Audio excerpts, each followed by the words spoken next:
From New York, this is Democracy Now! The American people have witnessed what is the greatest failure of any presidential administration in the history of our country. But I want the American people to know that from the very first day, President Donald Trump has put the health of America first. Separated by two plexiglass shields, Vice President Mike Pence and Senator Kamala Harris sparred last night in the only vice presidential debate of the campaign season. Pence repeatedly defended the Trump administration's handling of the crisis as the U.S. death toll from COVID-19 nears 212,000. Millions of people remain out of work. We literally have spared no expense to help the American people and the American worker through this. Almost half of American renters are worried about whether they're going to be able to pay rent by the end of the month. This is where the economy is in America right now, and it is because of the catastrophe and the failure of leadership of this administration. We'll air excerpts of the debate and speak to Reverend William Barber of the Poor People's Campaign, and Ebola survivor Dr. Craig Spencer, Director of Global Health and Emergency Medicine at Columbia University Medical Center. All that and more coming up. Welcome to Democracy Now!, democracynow.org, The Quarantine Report. I'm Amy Goodman.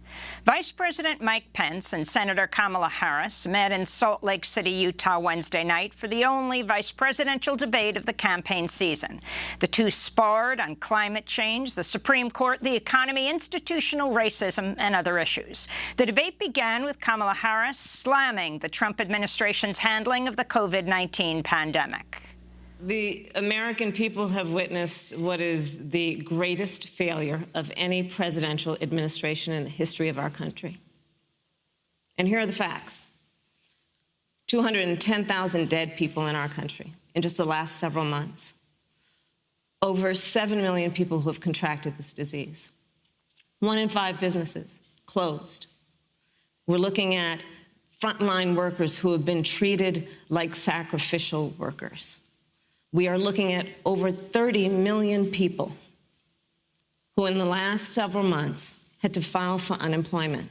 The two candidates were spaced over 12 feet apart and separated by two plexiglass shields after Vice President Pence joined multiple recent events at the White House unmasked, attended by President Trump and at least 7 other people who've since tested positive for coronavirus. Pence's spokesperson says the vice president has repeatedly tested negative, though he's still within the 14-day incubation period of coronavirus. Pence's left eye appeared red and weeping, prompting many doctors to question whether he has viral conjunctivitis, an uncommon symptom of COVID-19. After headlines, we'll air extended clips of Wednesday's vice presidential debate and also talk about Mike Pence's fly, the fly that landed on the vice president's head for 2.5 minutes of the debate. The White House says President Trump returned to the Oval Office Wednesday, even though he's ill with COVID-19 and likely highly contagious. Chief of Staff Mark Meadows and his deputy Dan Scavino reportedly wore full personal protective gear, masks, gowns, and eye protection as they met with Trump in the West Wing. In a statement, Trump's personal doctor painted a rosy picture of Trump's health, saying the president doesn't require oxygen and has no fever. Dr. Sean Conley did not say what drugs President Trump is currently taking or reveal when Trump had his last negative coronavirus test. With his campaign rallies canceled and his schedule cleared, Trump was on Twitter throughout the day Tuesday and Wednesday, firing off more than 50 tweets over one 2-hour period. Among other things, Trump accused Joe Biden, Barack Obama, and Hillary Clinton of a treasonous plot, said Democrats want to shut down churches permanently, and attacked FDA vaccine safety standards as, quote, another political hit job. On Wednesday afternoon, Trump released a tape message from the White House lawn that was apparently recorded on Tuesday. Trump wore heavy makeup and appeared short of breath at times. In the 5-minute video, Trump claims he feels great and perfect and claimed an experimental antibody cocktail he received was a cure for COVID-19. So I think this was a blessing from God that I caught it. This was a blessing in disguise. I caught it. I heard about this drug. I said, let me take it. It was my suggestion. I said, let me take it. And it was incredible the way it worked, incredible. Trump called the drug Regeneron, which is actually the name of the company that produces it. The drug is still in clinical trials, though Trump said he's making it available to all Americans free of charge. I've authorized it, and if you're in the hospital and you're feeling really bad, I think we're going to work it so that you get them and you're going to get them free, and especially if you're a senior, we're going to get you in there quick. Only 10 people in the United States have taken the drug outside the clinical trial. Trump's offer of free antibody drugs came as he announced an abrupt end to negotiations over a COVID-19 stimulus bill until after the election, though he later partially reversed the announcement. A New York Times analysis found Trump's weekend hospitalization, which was provided free of charge to the president, would have cost an ordinary American over $100,000. Vermont Senator Bernie Sanders tweeted in response, quote, "The excellent care you received at Walter Reed was at a 100% government-funded, government-run hospital. For Trump, socialized medicine is bad for everyone but himself. Total hypocrisy," Senator Bernie Sanders tweeted. Meanwhile, the Commission on Presidential Debates has announced the second debate between President Trump and Joe Biden, scheduled for next Thursday, will be conducted as a virtual town meeting, with the candidates participating from separate remote locations. It's not yet known whether the candidates will accept those terms. The number of people connected to the White House coronavirus cluster is now at 34, much higher than previously known. That's according to a FEMA, that's Federal Emergency Management Agency memo, obtained by ABC News. Press Secretary Kayleigh McEnany said Sunday the Trump administration would no longer report on the number of infections linked to the White House outbreak. McEnany went on to test positive for coronavirus. Meanwhile, Bloomberg reports the head of the White House Security Office, Creed Bailey, is gravely ill with COVID-19 and has been hospitalized since September, though the White House did not disclose Bailey's illness. California Democratic Congressmember Salud Carbajal says he developed COVID-19 this week after a likely infection by his next-door neighbor, Utah Senator Mike Lee. Lee tested positive for coronavirus last Friday after he was filmed hugging guests at the September 26 Rose Garden celebration for Supreme Court nominee Amy Coney Barrett. Attorney General William Barr returned to his office at the Justice Department Wednesday, according to a spokesperson who said Barr has tested negative for coronavirus 6 times since Friday. Barr was filmed wiping his nose with his hand, then shaking hands at the Rose Garden event where he was in close contact with Kellyanne Conway and other infected people. In New Jersey, former Governor Chris Christie remains hospitalized with COVID-19, with no word on his condition.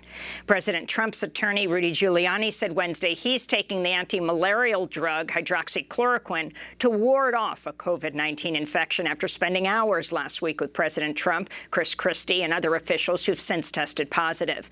Hydroxychloroquine was once touted by Trump as a miracle cure, though clinical studies show it has no effect treating COVID-19 and has potentially lethal side effects.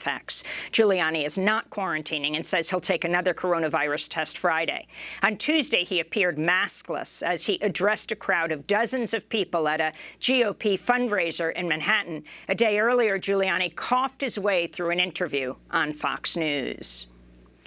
The Daily Beast reports the White House quietly informed a veterans group that family members of fallen U.S. soldiers may have been exposed to coronavirus at an event hosted by President Trump and Vice President Mike Pence at the White House. Dozens of Gold Star family members, many of them elderly, packed the East Room on September 27th for the event, seated shoulder to shoulder and not wearing masks.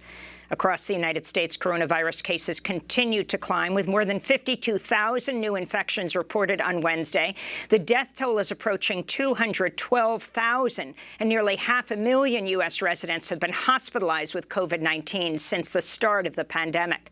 Wisconsin Governor Tony Evers has issued an emergency order limiting indoor gatherings as a massive outbreak in eastern Wisconsin threatens to overwhelm hospitals. Boston officials have suspended the reopening of public schools after a rise in new cases. Here in New York, leaders of the Orthodox Jewish community clashed with Governor Andrew Cuomo over newly issued coronavirus restrictions on houses of worship. In Brooklyn, mostly unmasked groups of Orthodox men took to the streets in protests that turned violent, lighting fires, waving Donald Trump flags, and attacking a Jewish journalist. For the first time in its 208-year history, the New England Journal of Medicine has weighed in on a U.S. election, calling on voters to reject Donald Trump. The journal's editors wrote, quote, "Our current political leaders have demonstrated they're dangerously incompetent. We should not abet them and enable the deaths of thousands more Americans by allowing them to keep their jobs," unquote. Meanwhile, the former director of the Centers for Disease Control and Prevention called on current CDC Director Robert Redfield to orchestrate his own firing in order to expose the Trump administration's incompetent handling of the pandemic. In a letter dated September 23rd and obtained by USA Today, William Fauci asks Redfield to apologize to CDC employees for acquiescing to Donald Trump and to publicly repudiate his administration. Fauci writes, quote, "The failure of the White House to put the CDC in charge has resulted in the violation of every lesson learned in the last 75 years that made CDC the gold standard for public health in the world." Fauci added, "When they fire you, this will be a multi-week story and you can hold your head high," unquote. On the campaign trail, Republican candidates for the House and Senate are increasingly distancing themselves from Donald Trump. In Arizona, Republican Senator Martha McSally, who trails Democratic challenger astronaut Mark Kelly by double digits in recent polls, refused to answer a debate moderator Tuesday night who asked her if she's proud of her support for Trump. Senator, the question was, are you proud of your support for President Trump? I'm proud to be fighting for Arizona every single day. Is that a yes or a no for President Trump? Putting legislation on President Trump's desk. So you're proud of your support for President Trump? You look at the legislation we put on his desk, it's to cut Arizona taxes. It sounds like she is proud of her support for President Trump. I'm proud to be fighting for Arizona. Texas's Supreme Court has ruled officials in Harris County may not send mail-in ballot applications to all 2.4 million registered voters. Harris County is home to Houston and is Texas's most populous region, with a far greater proportion of Democratic voters than other parts of Texas. In Northern California, the August complex fire has become the first gigafire in California state history, consuming more than 1 million acres across 7 counties, an area larger than the state of Rhode Island. The San Francisco Bay Area has extended a spare the air alert through today, with the air quality index forecast to top 100, an unhealthy reading due to smoke from the nearby glass fire. New climate data shows surface air temperatures around the globe set an all-time high for the month of September, edging out the previous record set last year. Satellite data show the average extent of Arctic sea ice was at the second lowest level ever recorded last month, as carbon dioxide levels in the atmosphere climbed to 410 parts per million, far above pre-industrial levels. In Greece, an Athens court ruled Wednesday the neo-fascist party Golden Dawn was a criminal organization tying the party to a series of attacks on migrants and left-wing activists. The ruling concluded a 5-year trial that could have implications for the far right throughout Europe. The Guardian called it the biggest trial of fascists since Nuremberg. Thousands rejoiced at the news. This is Greek Prime Minister Kyriakos Mitsotakis. With today's decision by the 3-member Criminal Court of Appeals on the actions of Golden Dawn, a traumatic cycle in the public's life of the country comes to a close. Its political dimensions has, fortunately, been judged by the victory of the Republic, which expelled the Nazi formation from Parliament. Now, the independent judiciary give its own answer.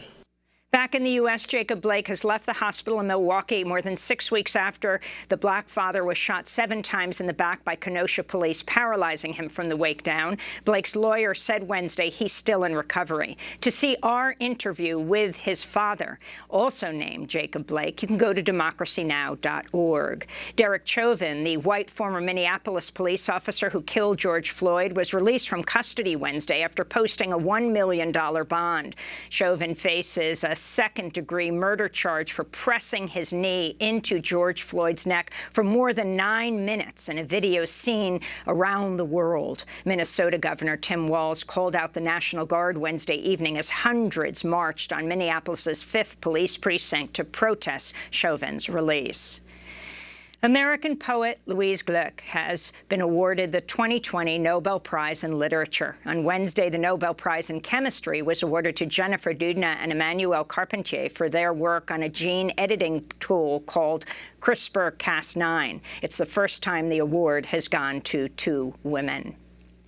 And in breaking news, President Trump has rejected the Committee on Presidential Debate's decision to conduct next Thursday's debate as a virtual town meeting, with the candidates participating from separate remote locations. In a video posted to Trump's Twitter feed as we went to air, Trump said, quote, "I'm not going to do a virtual debate with Democratic challenger Biden."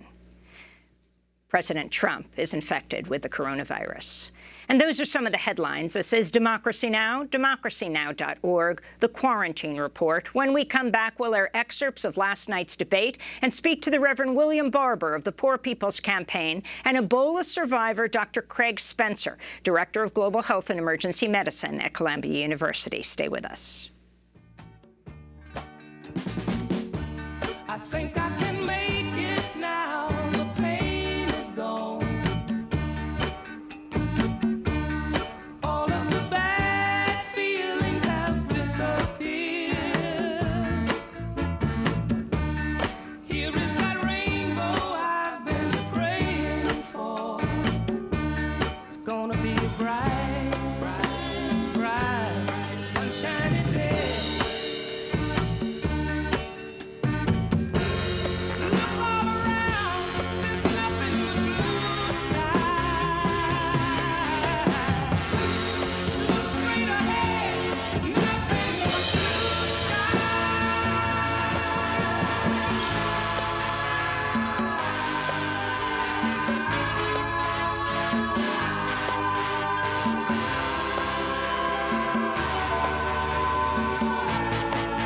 See Clearly Now by Johnny Nash. Nash passed away Tuesday at the age of 80.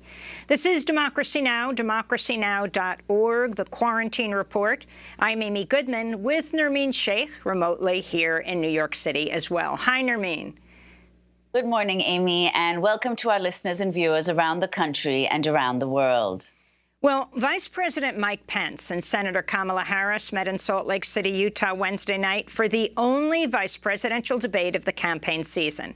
Separated by 2 plexiglass shields, they sparred on the climate crisis, the Supreme Court, the economy, institutional racism, the pandemic, and other issues. The debate began with Kamala Harris slamming President Trump administration's handling of the COVID-19 pandemic. The American people have witnessed what is the greatest failure of any presidential administration in the history of our country. And here are the facts. 210,000 dead people in our country in just the last several months. Over 7 million people who have contracted this disease. 1 in 5 businesses closed. We're looking at frontline workers who have been treated like sacrificial workers. We are looking at over 30 million people who in the last several months had to file for unemployment. And here's the thing. On January 28th, the Vice President and the President were informed about the nature of this pandemic. They were informed that it's lethal in consequence, that it is airborne, that it will affect young people, and that it would be contracted because it is airborne. And they knew what was happening, and they didn't tell you. Can you imagine if you knew on January 28th, as opposed to March 13th, what they knew, what you might have done to prepare? They knew, and they covered it up. The president said it was a hoax. They minimized the seriousness of it. The U.S. death toll as a percentage of our population is higher than that of almost every other wealthy nation on Earth. For instance, our death rate is 2.5 times that of Canada next door. You head the administration's coronavirus task force. Why is the U.S. death toll as a percentage of our population higher than that of almost every other wealthy country? And our nation has gone through a very challenging time this year. But I want the American people to know that from the very first day, President Donald Trump has put the health of America first. Before there were more than 5 cases in the United States, all people who had returned from China, President Donald Trump did what no other American president had ever done, and that was he suspended all travel from China, the second largest economy in the world. Now, Senator Joe Biden opposed that decision. He said it was xenophobic and hysterical.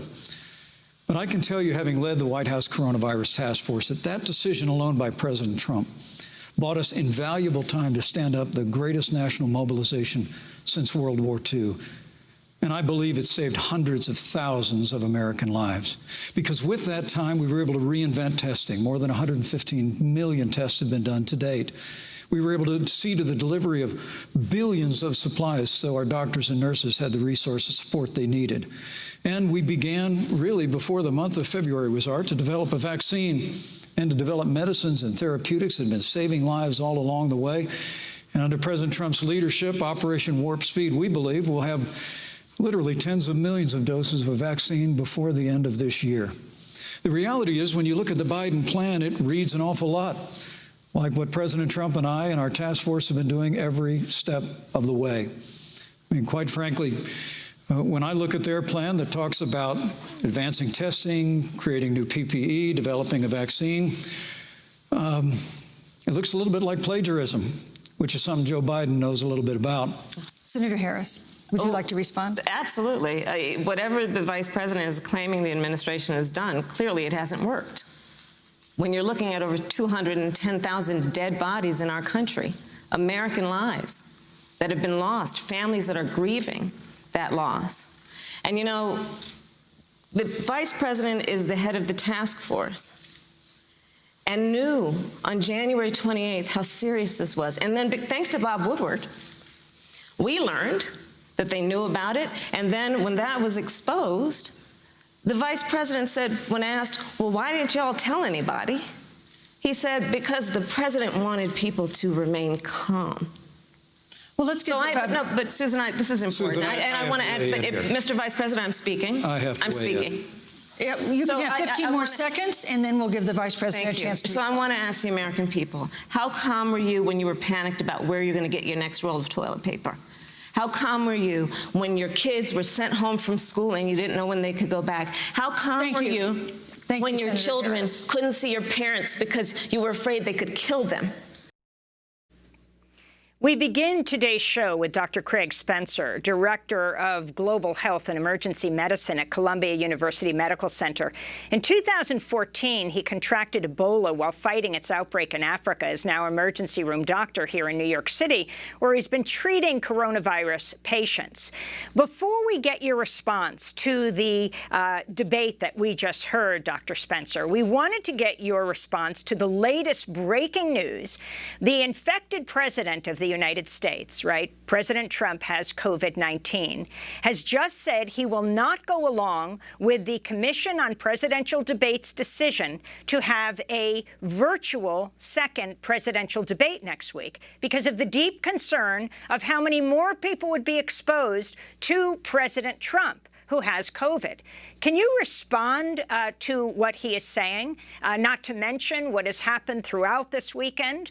President Trump in the White House, breaking isolation, going to the Oval Office, talking about the miracle cure of this Regeneron cocktail and saying that COVID is a gift of God?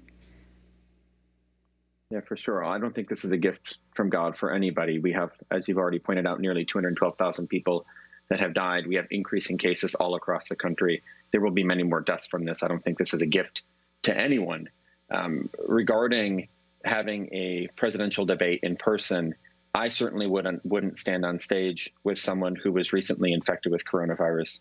There are guidelines for when someone is most likely no longer contagious, but we would need to have some transparency from this administration on the president's health and how he is testing what symptoms he's actually having.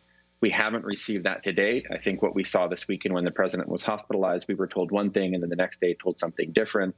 We're getting more information from short video clips than we are actually from the president's doctor. So personally, I don't feel comfortable, and I certainly wouldn't feel comfortable for myself, for Vice President Biden, or for really anyone else to be up on that debate stage with President Trump without knowing some really key details. And how he's behaved this weekend, from being in that hermetically sealed car to wave to his supporters, with Secret Service having to be around him in that car as well, to breaking isolation in the White House? Absolutely. I mean, I think it's clear this is something that we've seen since really early on, right? This president and this administration have flouted really all well-known public health principles about how you prevent this disease, about how you prevent its spread. They have undermined science, again, since day one. That's the reason that we have the world's worst outbreak of COVID, the reason that we have the most deaths of any country in the world. I don't trust, quite frankly, and unfortunately, the president to make the right decisions, not only about his health, but about the health of all the other Americans and those he may expose. The antics from this weekend, the joyride, completely unnecessary. Maybe for political theater it was helpful, but from a public health perspective, it was just disastrous. Well, Dr. Spencer, obviously now Trump has said, as you just talked about earlier, that he has refused the proposal for next week's debate to be virtual. But many people raised concerns also about last night's debate, given some uncertainty about whether Vice President Pence may have been exposed to the virus. And several people pointed out that the plexiglass that they put up between Kamala Harris and Vice President Pence would do virtually nothing to prevent airborne transmission. Could you respond to that? And what kinds of measures would need to be taken to prevent airborne transmission in a context like last night? It's a great question. First, I just want to clarify, the vice president was exposed. We do know, even from his own reporting, that he was in the company of the president at a time when many others in the White House had been exposed and were falling ill. So absolutely, the vice president should have quarantined. I don't think that last night's debate should have been held in person. I don't think it was safe. Even if we know that daily you test negative for the coronavirus, it does not mean that hours after you test negative, you can't test positive. That's the way that this works. You're negative until you're positive. We don't know ultimately if Vice President Pence will ultimately test positive. I hope for his sake that he doesn't. But regarding the debate last night, the plexiglass was pure theater. From a public health and a disease transmission perspective, it does basically nothing. We do know. Go ahead. Oh, please. Well, I was just going to say that we do know that the majority of transmission occurs in closer contact from respiratory droplets. The CDC has recently changed its wording on its own website to say that there is some component of airborne transmission. Remember that was put up a month ago and then hastily took down. There was a question of whether this was, again, some meddling with the scientific process that we've seen from this administration. But we do know that there certainly is still a risk that if the vice president was infected, he could be contagious, and that some of those airborne particles, some of that airborne virus, could potentially infect others that were in the same room. What would have been more effective was probably having a box fan. The number of people connected to the White House coronavirus outbreak is now at 34, much higher than previously known. Many of those infected attended that Rose Garden ceremony, which happened inside and outside, reception inside, where President Trump nominated Amy Coney Barrett to the Supreme Court. During the debate last night, moderator Susan Page asked Vice President Mike Pence about this. Vice President Pence, you were in the front row in a Rose Garden event 11 days ago at what seems to have been a super spreader event for senior administration and congressional officials. No social distancing, few masks, and now a cluster of coronavirus cases among those who were there. How can you expect Americans to follow the administration's safety guidelines to protect themselves from COVID when you at the White House have not been doing so? If I may say, that Rose Garden event, there's been a great deal of speculation about it. My wife Karen and I were there and honored to be there. Many of the people who were at that event, Susan, actually were tested for coronavirus, and it was an outdoor event, which all of our scientists regularly and routinely advise. The difference here is President Trump and I trust the American people to make choices in the best interest of their health. Joe Biden and Kamala Harris consistently talk about mandates, and not just mandates with the coronavirus, but a government takeover of health care, the Green New Deal, all government control. We're about freedom and respecting the freedom of the American people. Let's talk about respecting the American people. You respect the American people when you tell them the truth. You respect the American people when you have the courage to be a leader speaking of those things that you may not want people to hear, but they need to hear so they can protect themselves. So that is, of course, the debate between Vice President Pence and Kamala Harris last night. Dr. Craig Spencer, if you could respond to what they've said and what it means to model behavior. And even at the end of the debate, when the spouses of the vice presidential candidates came up, Kamala Harris's husband, as was ordered to everyone in the room, was wearing a mask, but Karen Pence, Vice President Pence's wife, the second lady, was not wearing a mask. It's completely maddening. Look, the White House has had more cases than the country of Yemen recently, than Vietnam, than New Zealand. Our White House has more cases than countries. How can we expect the White House to keep the U.S. safe if it can't keep the White House safe? And, Vice President Pence does say we were outside, which is considered safer. Absolutely true. But it's not just one of these things, right? It's multiple things in combination. It's being outside and distancing and wearing a mask. You can't just choose one of a multiple choice and expect that to protect you. And I think we've seen that with the outbreak that's going on now. I also think it's important that Vice President Pence said that we trust the American people to make decisions about their health. That is great. If the American people are getting the information that they need to make those decisions, we know that to date, this administration has undermined and really muzzled the CDC, the organization most responsible and helpful in helping the Americans make those decisions. We know that this administration has been pushing misinformation and disinformation, much of it coming from the president's own Twitter feed, where he has to be muzzled by Twitter for sharing really lies about things like the risk of COVID versus the flu. So I agree, people should be able to make decisions about their health, but they need to be given the right information. And this administration has actively made it very difficult for people to do so.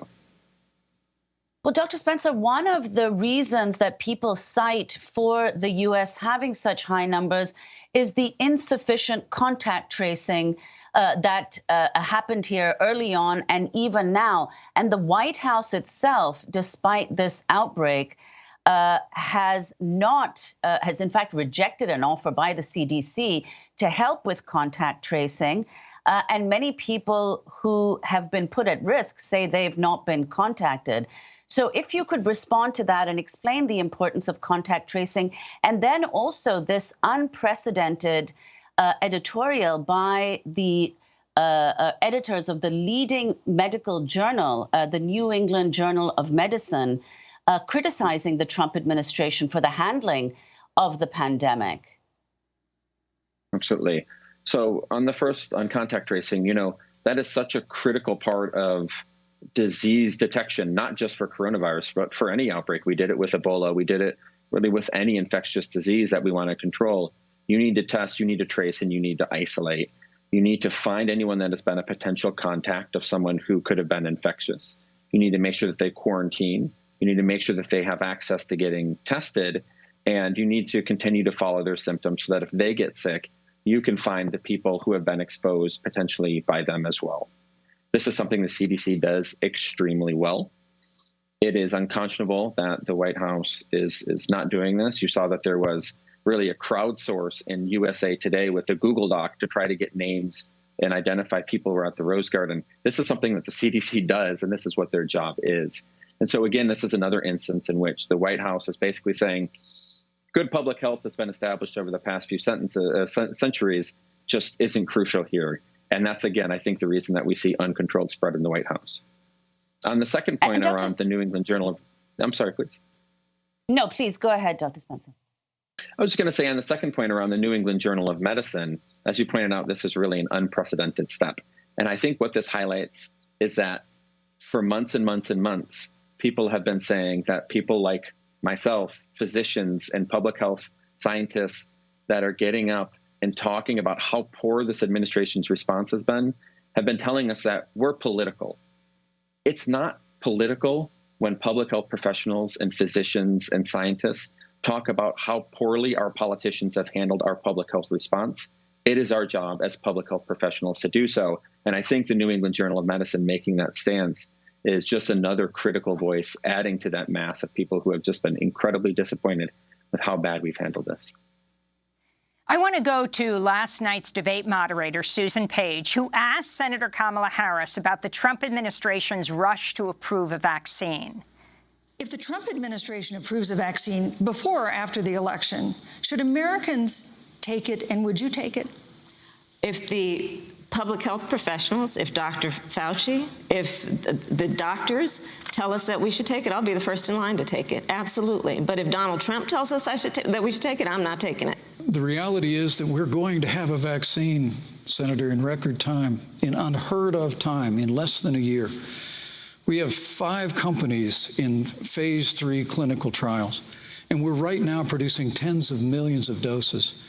So the fact that you continue to undermine public confidence in a vaccine, if the vaccine emerges during the Trump administration, I think is unconscionable. And Senator, I just ask you, stop playing politics with people's lives. Dr. Spencer, can you respond to what both candidates said last night? When Pence said that there will be a vaccine in record time, you tweeted in response that you frequently criticize this administration for its public health response, but Operation Warp Speed is one of the best investments they've made. Absolutely. I think it's a horrible name, but I think it's an incredible initiative. I have been very critical of this administration for its inability to do things like contact tracing and testing and help with PPE, but the huge financial investment in Operation Warp Speed has been critical. And I am also quite optimistic that we're going to have a vaccine in record time. We may have multiple vaccines. Many of them are really in scientific research right now. And I completely agree. I signed on to a letter within the past few weeks basically saying to companies like Pfizer that we need to make sure that these are safe before they are announced, because we have had, again, multiple episodes of this administration undermining or muzzling our public health agencies, undermining agencies like the FDA. And we just saw a couple days ago that the White House refused to accept these guidelines that were proposed by the FDA to ensure safety around any possible new vaccine. I'm concerned that there's a push to get an announcement out before the election. That could absolutely undermine public confidence in what could be a really good vaccine candidate. We have the potential to help end the pandemic with a good vaccine or a couple of good vaccines if we get enough doses by sometime in the middle of next year. We also have the potential of undermining the faith in vaccines if we roll this out the wrong way, if there are complications, if there are side effects that are tied to a vaccine that was not adequately studied. We need to do this right, because it's not just short-term repercussions, it's long-term repercussions as well if we don't. I wanted to go back to 2014, before Trump was president, who repeatedly attacked you, Dr. Craig Spencer, after you became the first Ebola patient in New York, contracting the disease while you were treating Ebola patients in Africa, but didn't show symptoms for 36 hours after returning to New York. This is Trump. I consider that doctor extremely selfish, who came back and then he toured New York. I mean, he went on crowded subways during rush hour, had dinner in Brooklyn, went to a bowling alley and bowled, and went all over the place. I think he's a very selfish person. Well, that would be Dr. Craig Spencer. And so Cuomo and Christie. So that was Donald Trump on Fox News in 2014, talking about you breaking the rules, the president who has broken almost every rule that scientists have put forward around containing an illness. Can you respond to what he said? Sure. I mean, I don't want to get in a tit for tat with the president because I don't think he's going to follow really any public health guidance. But what's clear was that at that time, I followed all public health protocols as we knew them. We knew around the contagiousness of the disease and the ability to infect others. You can look back, and I think that time has proven that my actions were responsible and in line with public health guidance. I infected nobody else, thankfully. I don't know that the president himself, unfortunately, will be able to say the same. Before we conclude, another question on another topic that neither of the two vice presidential candidates responded to last night, namely the one of presidential succession. Given that whoever wins, Trump or Biden, next month's election, they will be the oldest presidents in U.S. He will be the oldest president in U.S. history. What are your concerns about having a president, either in Trump's case, who's 74, or in Biden's case, who will be 78? I think that we probably need younger leadership in this country regardless. I think we need some fresh ideas. But for both of these candidates, yeah, there's absolutely concerns, right? We know that, for one, Trump is certainly not out of the woods. His own physicians have said that. Even if they report he's not having symptoms, he still had a severe case of coronavirus. And even if he's looking and feeling better, this does not mean that he's completely out of the woods. I have similar concerns for Vice President Biden. We know not just with COVID, but with many other health issues, the likelihood of having severe and negative impacts when you're older is certainly much higher. I have very similar concerns as everyone else, and I really want to push for younger, more representative leadership in this country. Dr. Craig Spencer is Director of Global Health and Emergency Medicine at Columbia University Medical Center. When we come back, Reverend Barber will join us from the swing state of North Carolina to talk about other issues raised around the issue of racial justice, the ACA, Obamacare, and President Trump attempting to overturn it. Stay with us.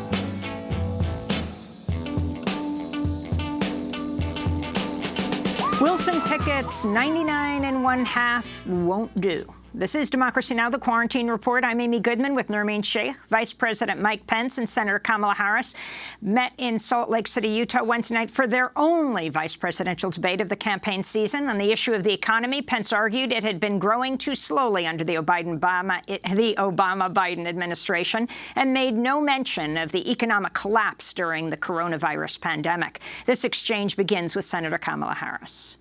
On the issue of the economy, I think there couldn't be a more fundamental difference between Donald Trump and Joe Biden. Joe Biden believes you measure the health and the strength of America's economy based on the health and the strength of the American worker and the American family. On the other hand, you have Donald Trump, who measures the strength of the economy based on how rich people are doing, which is why he passed a tax bill benefiting the top 1% and the biggest corporations of America, leading to a $2 trillion deficit that the American people are going to have to pay for. On day one, Joe Biden will repeal that tax bill. He'll get rid of it. And what he'll do with the money is invest it in the American people. America, you just heard Senator Harris tell you, on day one, Joe Biden's going to raise your taxes. It's really remarkable to think, Susan. That's not what I said. I mean, right after a time where we're going through a pandemic that lost 22 million jobs at the height. We've already added back 11.6 million jobs because we had a president who cut taxes, rolled back regulation, unleashed American energy, fought for free and fair trade, and secured $4 trillion from the Congress of the United States to give direct payments to families, save 50 million jobs through the Paycheck Protection Program. We literally have spared no expense to help the American people and the American worker through this. The American people know what I'm talking about. You know.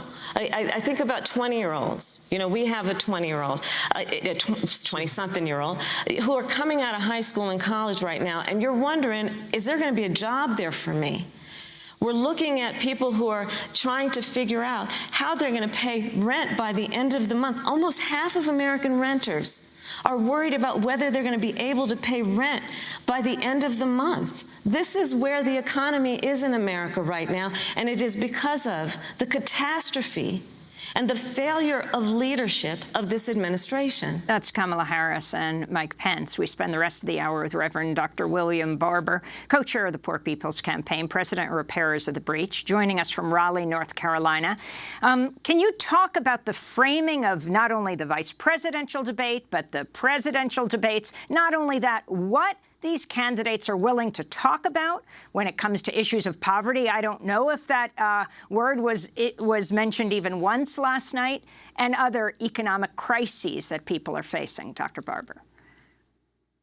You know, one of the things that continues to bother us, and the way in which the moderators don't even bring up an issue that before COVID-19 was impacting 43% of this nation. 140 million people before COVID were poor and low wealth, and 62 million people working for less than a living wage. And since COVID, we know that millions have been added to the poverty and low wealth numbers. We were well over 50% because of the new poor. We know we had 87 million people before COVID that were either uninsured or underinsured, and now some 20 million people have been added because of people who've lost their insurance because they've lost their jobs. 40% of the jobs that make $40,000 a year have been lost. And the framing, it's amazing that we can't start there. I think Senator Harris did a tremendous job in pointing out the economic injustice, but one of the things I would say is we have to stop saying things were well before COVID. It's almost as though we give that away to the Trump and Pence. The reality is Wall Street was well.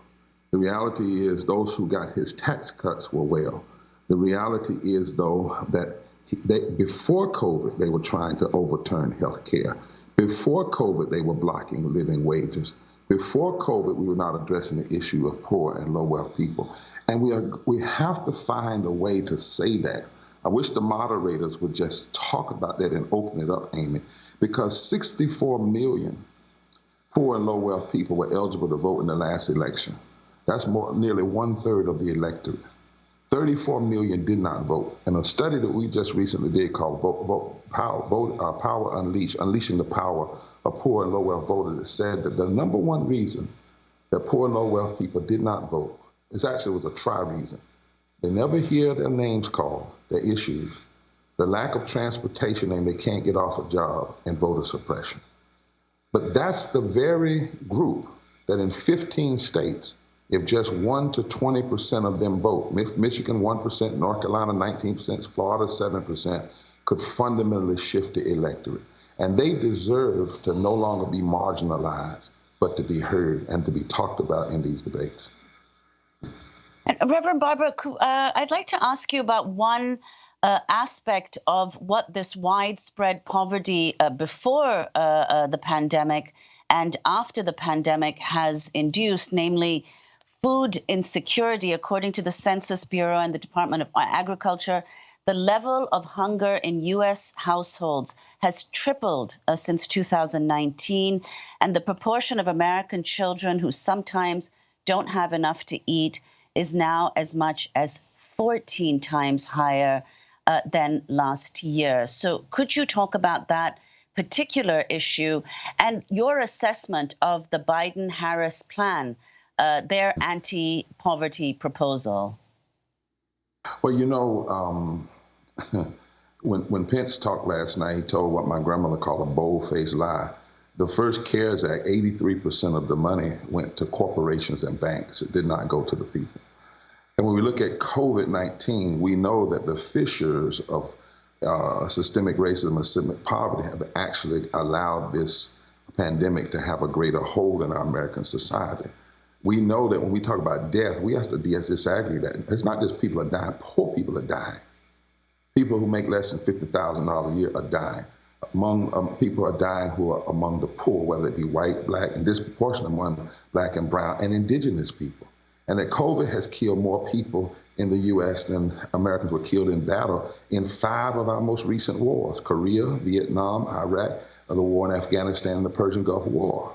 I mean, this is what we're talking about. And we're talking about this devastation that's happening among poor and low-wealth people. And then we're talking about the residual, the other impacts. For instance, 13 million people, one study says that we did, who make under $50,000 a year, 1 in 5, don't know where they're going to get their next food. They don't know how they're going to eat. Millions, upwards of 40 million people are facing eviction. One of the things I like about the fact of the Biden-Harris plan is that they are, number one, not talking about taking people's health care. The Trump-Pence plan, that's what they're saying. We elect us, we'll take your health care. The Biden-Harris plan is talking about raising people's living wage to $15 an hour. The Trump-Pence plan is talking about giving more money to the wealthy. In fact, the Trump-Pence-McConnell plan, they refused to pass a stimulus because they want another $200 billion in tax cuts. They want money for a fighter jet, and they want to protect corporations from liability when those corporations didn't protect their people from coronavirus. So what we have is 2 different worlds operating. Pence, with a straight face, lying, basically said, vote for us, and we'll take your health care and undermine your pre-existing condition. Vote for us, and we'll block living wages. Vote for us, we will not protect the environment. Vote for us, and we'll put people on the Supreme Court who will be against your health care, against labor rights. You know, one of the things people forget about this nominee is that she voted against people getting overtime pay. And so we're living in 2 different worlds. Not only will Pence and Trump not acknowledge racism when it comes to police violence, they're not even acknowledging the disparate racism in economics and in healthcare and so forth and so on. So on the one hand, while Biden and Harris may not be fully where the poor people's campaign are, they're in the world of wanting to do more. They're in the sphere of wanting to increase. They're in the sphere of wanting to make sure that the people have what they need, as opposed to wanting to only secure the wealthy and the greedy. And it's tragic. And to think that someone running for the vice president, you're talking about disrespecting people. Number one, not only to lie to them, but to be so bold that you literally look people in the eye and say, in essence, vote for me and I'll take from you.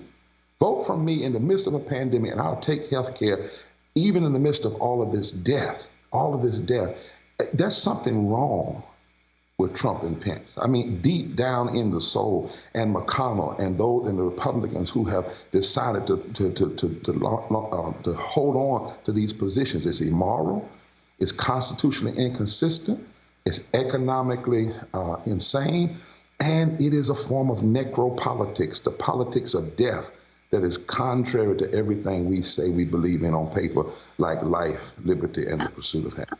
Reverend Barber, near the end of the debate, Vice President Mike Pence refused to commit to a peaceful transition of power if Biden wins the election. Instead, he commented on Trump administration's legal efforts to restrict mail-in voting.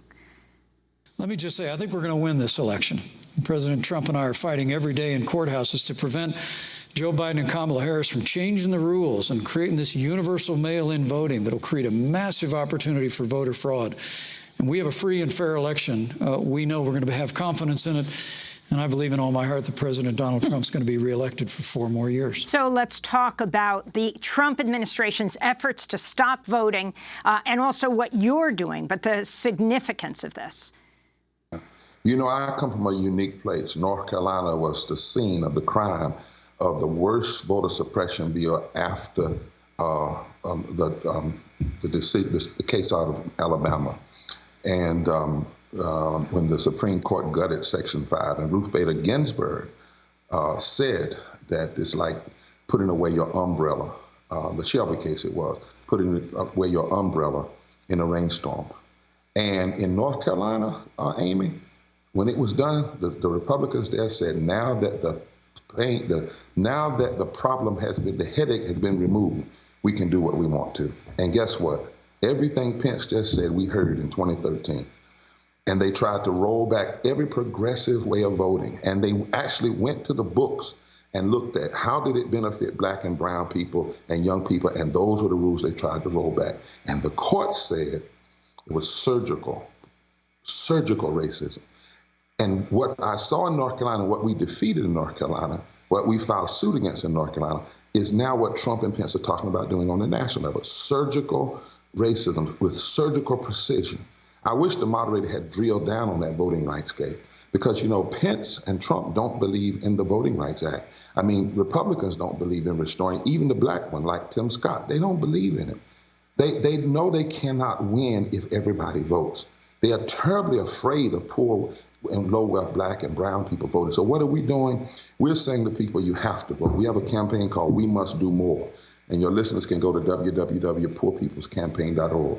We've mobilized more than 5,000 persons to make over 1 million calls to poor and low-wealth people in 8 states, where we know the percentage of poor and low-wealth people that need to turn out to change who sits in the Senate, who sits in the presidency, who sits in governors' mansions and general assemblies is under 20%. We are mobilizing all over the country. We are putting out people to do poll watching, and we have a relationship with Forward Justice and the NAACP Legal Defense Fund, creating voting protection so that people know where to call, where they have the legal, what their legal rights are. We're training that. We're mobilizing 1,000 times 1,000 congregation temples and mosques that are going to organize 1,000 people and their congregations, over 1 million people. We're organizing 10,000 people of faith that we're asking each one of them to reach out to 100 people and to get them to the polls and vote. And we're telling people, vote by absentee ballot. If in North Carolina, where we have 16 days of early voting, vote early. And if you vote on election day, then put your shield on, put your mask on, put your gloves on, pack you a lunch, get you a folding chair, put some water in that lunch bag, and vote. And if they want to come watch us vote, let them watch millions of people, because we're not scared. We're not giving away this democracy. Let them come and watch and then stop saying Trump won the last time. He was selected by the Electoral College because of 80,000 votes. We have to end this mythology that he had some kind of superpower. The fact of the matter is 100 million people did not vote. Reverend Barber, at one point during the debate, a fly landed on Pence's head for nearly 2.5 minutes, prompting widespread commentary online. Professor Ibram X. Kendi, author of the best-selling book How to Be an Anti-Racist, tweeted, as soon as Pence started denying the existence of systemic racism, the fly got him. And you have a record last night, a ceiling shattered. Senator Kamala Harris made history as the first black woman to debate a white man in a presidential or vice presidential debate. She was the first black woman, Indian American woman. The significance of this in the last 20 seconds we have.